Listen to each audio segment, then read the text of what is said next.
Good day, I am Hannah Razini V. Magsipo, and the first part of this reporting is all about the microscope, its parts, basic functions, and of course, the proper care. Microscope magnifies small objects or details that are invisible to the naked eye, enabling scientists to observe and study microscopic structures, cells, and organisms, leading to advancement in various scientific disciplines.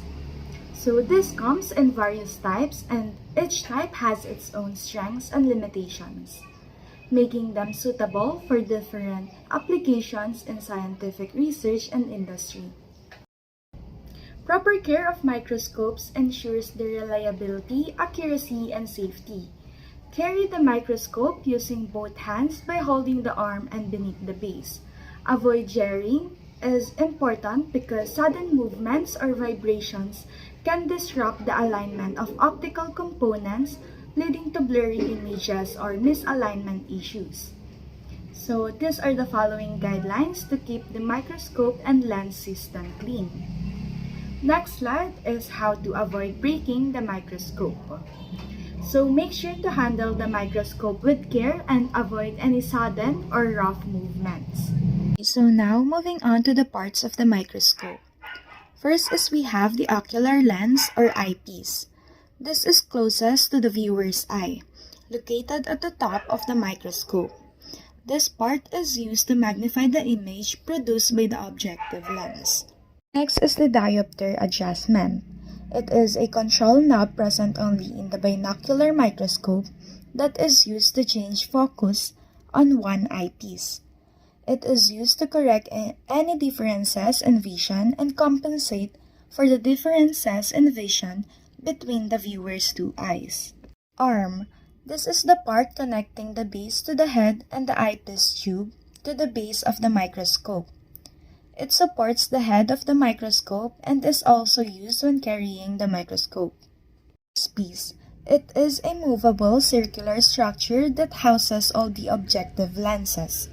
It is also called the revolving turret, which connects to the body tube and lies between above the stage. It can be rotated clockwise or counterclockwise to increase or decrease the magnification. Objective lenses. They are fitted on the nosepiece. These are color-coded and comes in different sizes. They receive the light transmitted from the specimen and magnify the image for the first time. The smallest lens is of the lowest power, and the longest will be of the highest power. In most optical microscopes, objective lenses with 100 times or more magnification are of oil immersion type. Next is the slide holder or the stage clip. It is a flat platform where you place your specimen to keep them in place. Next is the mechanical stage. This allows the control of the slides by moving the slides using the mechanical knobs on the stage instead of moving them manually. Iris diaphragm. It is found under the stage of the microscope, and its primary role is to control the amount of light that reaches the specimen. Condenser. It controls the focus of light on the specimen, enhancing contrast and image clarity. Coarse adjustment knob. This is used for focusing the image under low power magnification. It is a larger knob and is used to move the stage up or down very rapidly. The stage is raised or lowered rapidly with the help of coarse adjustment knob, while the fine adjustment knob is a smaller knob used to move the stage up or down very slowly. The stage covers a very small distance on each rotation of the fine adjustment knob. It is used to sharpen the image and mostly used while viewing under high power. Light source. This is used to provide illumination for the specimen, enabling clear visualization under the lens. Power switch is used to control the electrical supply to the instrument, allowing users to turn it on or off as needed. Lastly is we have the base. This is the lowermost part of the microscope that supports the entire microscope structure. It provides stability for the microscope, illuminators, Light switches and electrical wiring systems are fitted in the base. So for the guide question number 1, which part of the microscope are used to magnify the objects or specimens? So in a microscope, the lenses, particularly the objective lenses, plays an important role in magnifying objects or specimens. These lenses are specially designed to gather light and focus it onto the specimen, allowing for detailed observation at higher magnifications. By adjusting the objective lenses, we can achieve different levels of magnification to examine the fine details of the sample being observed. Guide question number 2. Why is the resolution of the microscope more important than magnification? A microscope's resolution is important since it determines the image's clarity and degree of detail. It refers to the capacity of the microscope to identify between things that are close together. Even at high magnification, low resolution produces detailed but blurry images. As a result, finer structures can be seen and the characteristics of the material can be better understood with the use of an outstanding resolution microscope. Number 3, guide question. Describe the mirror or illumination part of your microscope. Why would a concave mirror be better than just a plain flat mirror in illuminating specimen? Microscopes often use two mirrors, a flat one for natural light and a concave one for artificial light. Unlike the flat mirror that reflects scattered light, the concave mirror acts like a magnifying glass, focusing a wider area of light onto the specimen. This concentrated light provides brighter and sharper illumination, crucial for seeing tiny details with greater clarity. When observing Hymenolapis at low magnification 4 times, you might observe the general shape and size of the tapeworm, but finer details would be indistinct. At 10 times, you could see more defined structures such as the segments or the proglottids and possibly hooks or suckers. At 40 times, you could see finer details of the segments, such as reproductive structures or hooks more clearly. At 100 times, you might observe even finer details, potentially reproductive organs or other structures depending on the specific part of the tapeworm being observed. Anicyclostoma. The human hookworm, Anicyclostoma duodenale, is the most prevalent parasitic illness in nations with inadequate access to clean water, sanitary conditions, and personal hygiene. Contact with contaminated soil can spread duodenale and other soil-transmitted helminths, STH. As we observe in a microscope, it has a H-shaped worm because of its flexure at the frontal end. The worm is also pinkish white. When observing schistosoma at low magnification 4 times, you might see the general shape and size of the trematode. At 10 times, you could observe more details such as the characteristic spine or the oral and ventral suckers. At 40 times, you could see finer structures such as the reproductive organs, including the male and female reproductive systems. At 100 times, you would be able to observe even finer details, potentially the miracidium within the egg or finer structures of the adult worm. Balantidium is a genus of parasitic ciliates, and Balantidium coli is the only species known to infect humans. Balantidium coli, the species that can cause infections in humans, is commonly found in the large intestines of various mammals, particularly in pigs. Humans can acquire balantidiasis through the ingestion of contaminated food or water containing cysts of the parasite. Observing Balantidium under a microscope typically involves preparing a wet mount or stain slide of a sample containing the organism. Balantidium coli is a large ciliate with distinctive features. Under the microscope, you may observe its oval or round shape, cilia for movement, and a prominent macronucleus. When observing Entamoeba at low magnification 4 times, you would observe the general shape and size of the amoeba likely seeing it as a round or irregularly shaped cells. At 10 times, you could see more details such as the nucleus and possibly vacuoles within the cell. At 40 times, you could observe finer structures within the cell, such as the pseudopodia used for movement or ingestion of food particles. At 100 times, you'd be able to see even finer details, potentially including organelles within the cell, such as mitochondria or Golgi apparatus. Under a microscope, Giardia appears as pear-shaped organisms with two nuclei and flagella for movement. They are typically around 10 to 20 micrometers in length and have a distinct appearance with a characteristic jerky movement.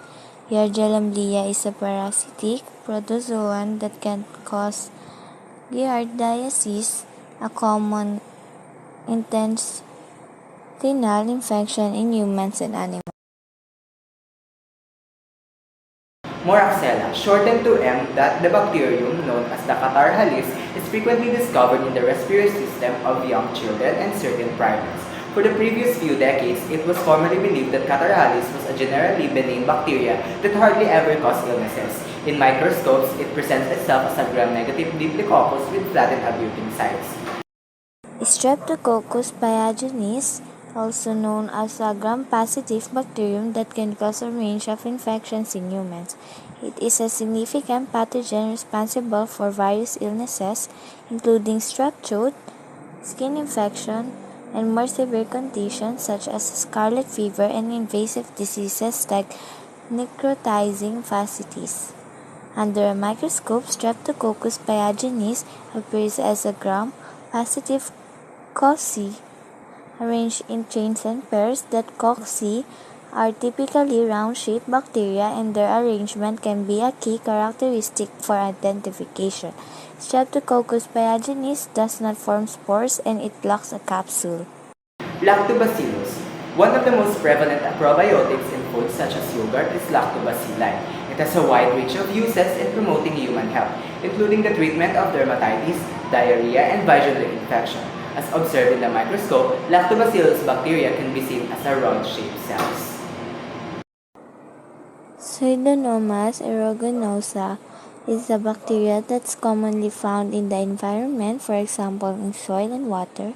It can be spread to people in healthcare settings through contaminated surfaces, hands, and equipment. It can cause serious infections in certain people. It is a notable cause of hospital-acquired infections, particularly in patients with weakened immune defenses or underlying health condition. Pseudomonas aeruginosa infections can range from minor skin infection to more serious respiratory or systemic infections. It is often resistant to many antibiotics, making treatment challenging in some cases. Under a microscope, Pseudomonas aeruginosa appears as gram-negative straightly or slightly curved rods. The bacteria typically have a single polar flagellum, giving the motility. Pseudomonas aeruginosa does not form as spores and is non-fermentative. Staining techniques such as gram staining can help distinguish its gram-negative nature and reveal its morphology. Additionally, specific staining methods may be employed for more detailed observation of structures like flagella.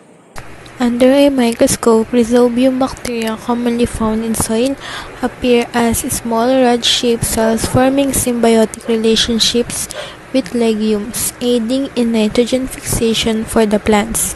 These bacteria exhibit distinct cell wall structures and may appear individually motile or in clustered arrangements, reflecting their growth stage and environmental influences. A smear of Enterobacter aerogenes, a gram-negative bacterium, will typically reveal rod-shaped cells. These cells are often arranged singly or in pairs and may exhibit motility. The gram staining technique will further highlight their characteristic gram-negative nature, with the cells appearing pink or red after staining. Observing the stain smear allows for the identification of the basic cellular morphology, which aids in distinguish Enterobacter aerogenes from other bacteria. Spirogyra is a filamentous green algae seen under a microscope as long spiral strands composed of individual cells with central chloroplasts giving them a green color. These cells are encased in cell walls and contain organelles like nuclei and vacuoles. The chloroplasts facilitate photosynthesis, enabling the organism to produce its own food. Under a microscope lens, we would see various structures of Mycophyta, commonly known as fungi. These may include hyphae, which are the thread-like structures forming the body of the fungus, as well as reproductive structures such as spores or fruiting bodies like mushrooms. Fungi play vital roles in ecosystem, from decomposition to symbiotic relationships with plants. When viewing a corn root under a microscope, you will see a various cell layers like the epidermis, cortex, and endodermis, along with vascular tissues like xylem and phloem. Root hairs for water and nutrient absorption are also visible. Examining these structures reveals insights into the root's functions and adaptations for nutrient uptake and growth. When you scale trichomes under a microscope lens, you can observe the granular structures on the surface of plant tissues. Trichomes are tiny hair-like projections that can vary in shape and size. With magnification, you will see three main types: bulbous, sessile, and stalk. Bulbous trichomes appear as small, round structures, while sessile trichomes are flat and glandular. Stalk trichomes have a longer stalk with a glandular head. These structures are important for various functions in plants, such as defense against herbivores, protection from UV radiation, and secretion of essential oils or resin. Cyanophyta or blue-green algae viewed under a microscope presents as single cells or colonies with a bluish-green color from chlorophyll. Their cells are elongated or spherical, often containing gas vacuoles for buoyancy. They exhibit diverse morphological structures like filaments and gelatinous coatings, and some species feature heterosis for nitrogen fixation. Under a microscope lens, you can observe the intricate structures of a corn leaf. You will see the epidermis, stomata or pores for gas exchange, vascular bundles, and perhaps even chloroplasts within the cells responsible for photosynthesis. The epidermis serves as a protective layer, while vascular bundles transport water and nutrients throughout the leaf.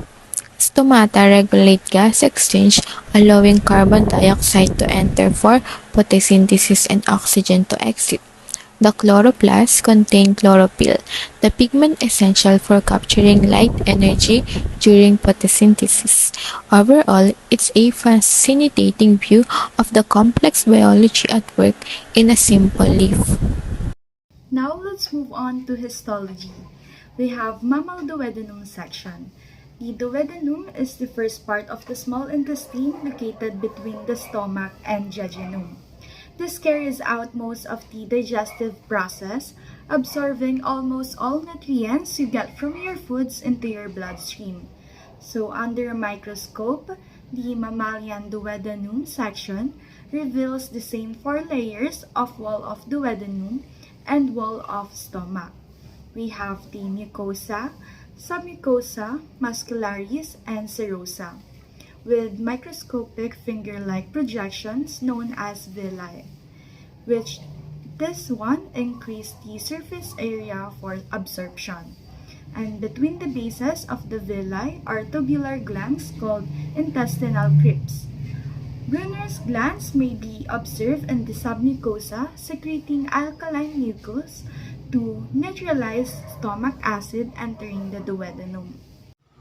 A human brown skin section specimen is a thin slice of brown skin that has been prepared for microscopic examination.